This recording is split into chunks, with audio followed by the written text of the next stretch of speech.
Vaksinasi merupakan suatu upaya untuk menimbulkan kekebalan terhadap penyakit-penyakit tertentu yang dapat menjangkiti anak. Jadi prinsip imunisasi adalah memberikan suatu kuman atau virus atau bakteri yang dilemahkan, yang dimasukkan ke dalam tubuh anak melalui suntikan atau peroral, atau yang dengan tujuan virus yang dilemahkan tersebut menimbulkan respons kekebalan tubuh.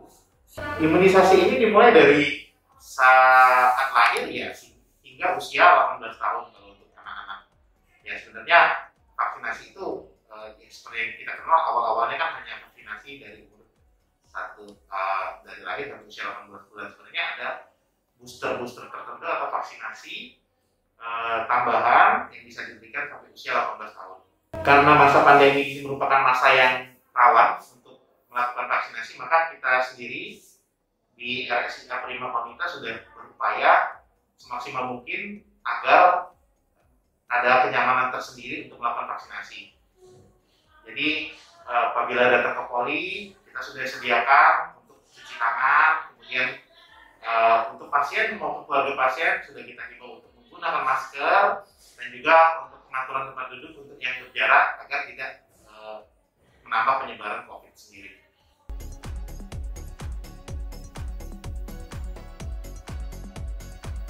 Jadi idealnya vaksin itu didapatkan oleh semua balita, dimulai dari vaksin hepatitis B, kemudian selanjutnya BCG, DPT, polio, campak, dan boosternya sekalian atau dosis penguatnya. Semuanya harus didapatkan, idealnya didapatkan, dan itu vaksin pun itu ada yang gratis dan tidak berbayar, bisa dilakukan di puskesmas.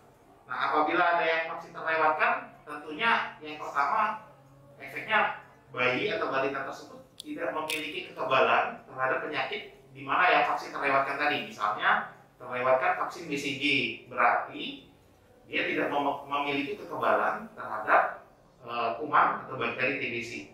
Efeknya ya jelas berbahaya. Misalnya anak yang sudah divaksin dengan BCG itu apabila terinfeksi TBC maka dia akan terinfeksi ringan, hanya sekedar batuk-batuk misalnya. Tetapi bila tidak diimunisasi dengan BCG, efeknya bisa apabila terkena TBC bisa sampai mengalami kejang atau mengalami infeksi TBC pada otak yang kita kenal dengan penyakit meningitis TB. Nah, bagaimana kiatnya apabila terlewatkan? Jadi istilahnya ada catch up atau kejar. Jadi tetap bisa disusulkan, tidak harus sesuai dengan usianya. Tetapi misalnya belum bisa BCG di usia 1 bulan, bisa disusulkan di usia 2 bulan. Tetapi ada vaksin-vaksin tertentu yang tidak bisa dikejar. Artinya, misalnya usianya sudah terlewatkan, itu tidak bisa diberikan lagi. Contoh, tidak dilewatkan rotavirus, berarti misalnya setelah lewat usia 6 bulan, ya berarti tidak bisa diberikan lagi rotavirus karena ada batasan usia, ada batasan waktu. Tetapi yang tidak, vaksin-vaksin yang tidak ada batasan waktu, boleh diberikan lagi untuk di catch up tadi.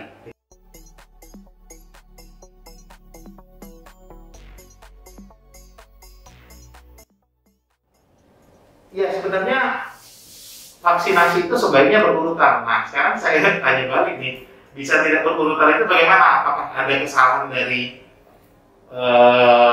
vaksinatornya atau kesalahan dari ibu atau kesalahan dari keluarga yang lupa atau terlewatkan? Jadi idealnya memang berurutan. Tetapi tergantung kondisi juga. Sepanjang memang vaksin tersebut tidak berurutan, masih tidak lewat jadwal, itu tidak masalah, biasanya tidak menimbulkan efek tertentu. Tapi sebaiknya berurutan. Dan harusnya kalau memang vaksinasi di dokter spesialis ya rasa-rasanya jarang yang terjadi tidak berurutan, karena kita pasti begitu menerima pasien, kita tanya dulu vaksin apa yang sudah diberikan, kita tanya urutan-urutan vaksinnya, dan biasanya tidak akan terjadi seperti itu.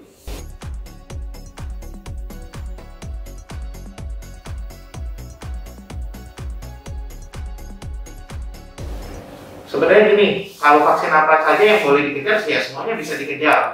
Kecuali misalnya BCG ada batasan usia sampai usia 3 bulan. Bila setelah usia 3 bulan belum dapat BCG, itu harus dites mantuk dulu. Bila belum pernah terpapar kuman TBC, boleh diberikan. Kemudian rotavirus itu ada batasan usia sampai usia 6 bulan. Lebih dari 6 bulan tidak bisa dikejar lagi. Nah, jadi selain itu semua vaksin yang lainnya boleh saja diberikan atau dikejar sesuai dengan usianya. Nanti kita bisa urutkan lagi, bisa kita kejar lagi, kita atur lagi jadwal ulang untuk vaksinnya. Tidak jadi masalah.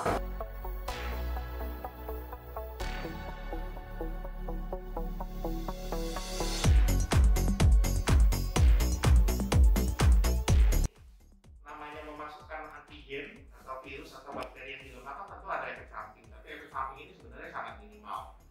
Setiap vaksin itu beda-beda efek sampingnya. Misalnya BCG, salah satu efek sampingnya bisa menimbulkan bengkak atau menimbulkan abses dengan bernanah. Ya solusinya ya tentu kita periksa, kita berikan terapi sesuai dengan kondisi yang terjadi. Terus misalnya vaksinasi seperti DPT, itu yang DPT yang biasa, yang DPT pentabio itu ada efek demamnya. Ya solusinya diberikan obat demam. Ada ya, tapi rasa-rasanya tidak ada efek yang berdampak fatal. Artinya kalaupun ada reaksi, efek samping dari imunisasi biasanya bersifat ringan. Nah itu apabila terjadi reaksi samping atau efek samping dari imunisasi ya bisa dikontrolkan lagi, diperiksakan lagi ke dokter setempat atau dibawa ke puskesmas. Dan itu tidak jadi masalah. Artinya efek samping tersebut jangan sampai menjadikan ibu atau bapak untuk takut melakukan imunisasi, karena efek positifnya dari imunisasi jauh lebih besar, jauh lebih baik ketimbang efek sampingnya.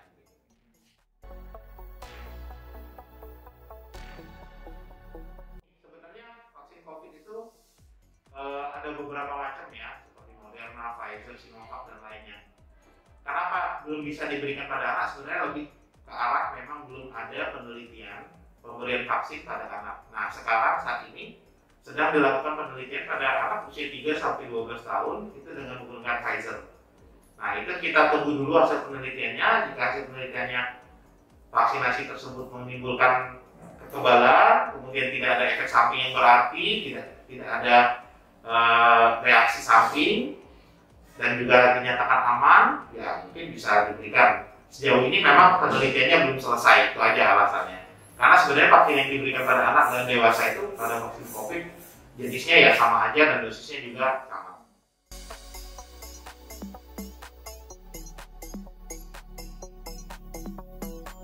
Tetap ada kemungkinan seperti misalnya sudah vaksin BCG, tetap ada kemungkinan terkena penyakit TBC, tetapi efeknya tidak parah seperti yang saya sebutkan tadi. Kemudian misalnya rotavirus ini bisa dikatakan lengkap bila sudah diberikan 2 kali atau 3 kali. Nah, vaksin rotavirus ini yang perlu dipahami adalah pemberian vaksin itu berupa virus rotavirus yang dilemahkan. Artinya dia akan mencegah dan mengurangi kesakitan apabila diare yang disebabkan rotavirus. Itu yang harus dipahami. Sedangkan diare ini banyak penyebabnya. Bisa karena rotavirus, bisa karena bakteri E. coli, bisa karena alergi makanan, bisa karena alergi susu sapi. Nah, jadi diare yang disebabkan selain rotavirus tetap akan kena. Jadi artinya tidak 100% melindungi dari diare terhadap penyebab lainnya. Kalau diare oleh rotavirus ya akan terlindungi dan efeknya akan minimal. Kenapa wajib diberikan imunisasi rotavirus? Karena diare yang disebabkan rotavirus ini biasanya dapat berakibat fatal hingga dapat menyebabkan kematian. Nah, kebanyakan meninggalnya anak yang diare ini diare yang disebabkan rotavirus.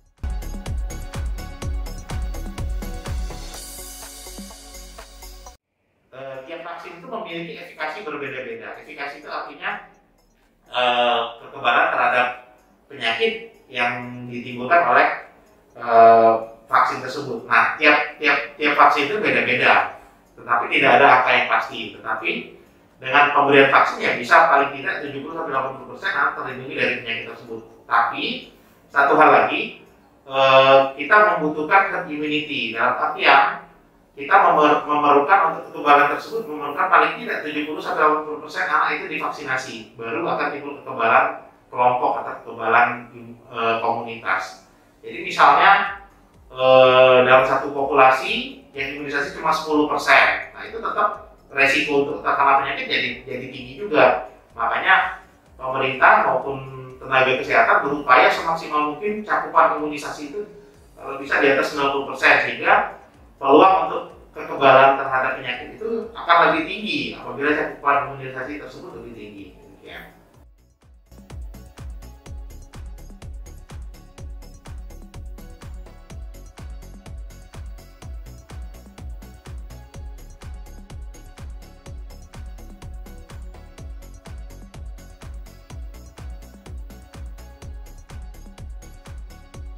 DPT itu harus diberikan paling tidak 3 kali dan 1 kali booster. Nah ini bisa, kalau alasan takut bayi demam ya berarti harus diberikan DPT yang pakai yang tidak menimbulkan demam, itu aja sebenarnya. Nah misalnya sudah terlewatkan bisa di booster, bisa di catch up tadi, bisa dikejar. Misalnya setelah usia 1 tahun baru 1 kali DPT, artinya dia utang 3 kali DPT lagi, bisa kita urutkan tiap 2 bulan untuk diberikan DPT 2, DPT 3, dan pas DPT 4-nya jarak antara DPT 3 ke DPT 4 itu jaraknya 6 bulan. Jadi tetap harus diberikan.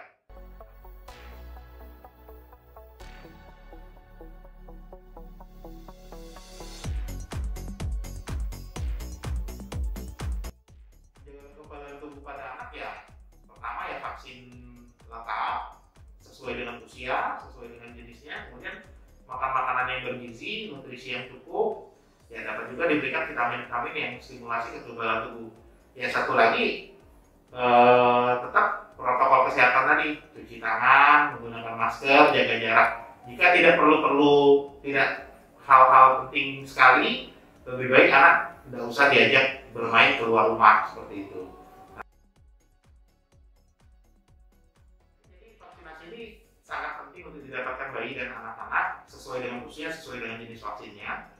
Meskipun di masa pandemi ya tetap wajib diberikan. Tentunya apabila yang terlewatkan karena masa pandemi dapat dikonsultasikan ulang ke dokter. Nanti kita akan jadwalkan ulang pemberian vaksin tersebut, bisa dikejar.